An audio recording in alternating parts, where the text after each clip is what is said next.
வணக்கம் நண்பர்களே. திருவள்ளுவருக்கு காவி உடை அணிவித்த பொழுதே திருவள்ளுவருக்கும் திருக்குறளுக்கும் ஆபத்து என்று தமிழர்கள் கூறினார்கள். அதை நாம் சற்று கண்டும் காணாமல் கடந்து போனோம். ஆனால் இப்பொழுது என்ன நடந்திருக்கிறது என்று நாம் பார்த்தோம் என்றால், கடந்த 13ஆம் தேதி ஆளுநர் மாளிகையில் கொண்டாடப்பட்ட மருத்துவ தினத்தில் மருத்துவ சாதனையாளர்களுக்கு வழங்கப்பட்ட விருதில் திருக்குறளிலே இல்லாத ஒரு திருக்குறளை திருக்குறள் என்று அச்சிட்டு வழங்கி இருக்கிறார்கள். அந்த விடயம் உதாரணமாக மாறின பிறகு விருதுகள் திரும்ப பெறப்படுகின்றன, வேறு விருதுகள் வழங்கப்படும் என்று அறிவித்திருக்கிறார்கள்.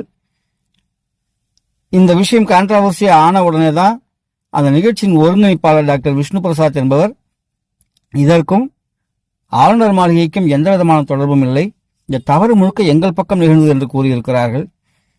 நன்கு படித்த மருத்துவர்கள் இந்த வேலையை செய்வார்களா? இல்லாத ஒரு குறளை இவர்களாவே உருவாக்கி இது திருக்குறள் என்று அச்சிட்டு கொடுக்கிறார்கள் என்றால் எவ்வளவு விதமான வன்மத்துடன் திருக்குறளையும் திருவள்ளுவரையும் சிதைப்பதற்கான ஒரு முன்னெடுப்பை எடுத்திருக்கிறார்கள் என்பதை நாம் புரிந்து கொள்ள வேண்டும். திருக்குறளும் திருவள்ளுவரும் காக்கப்பட வேண்டும்.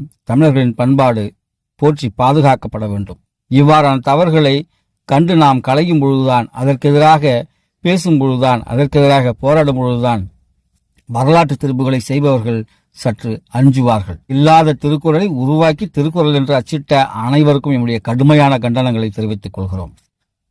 நன்றி, வணக்கம்.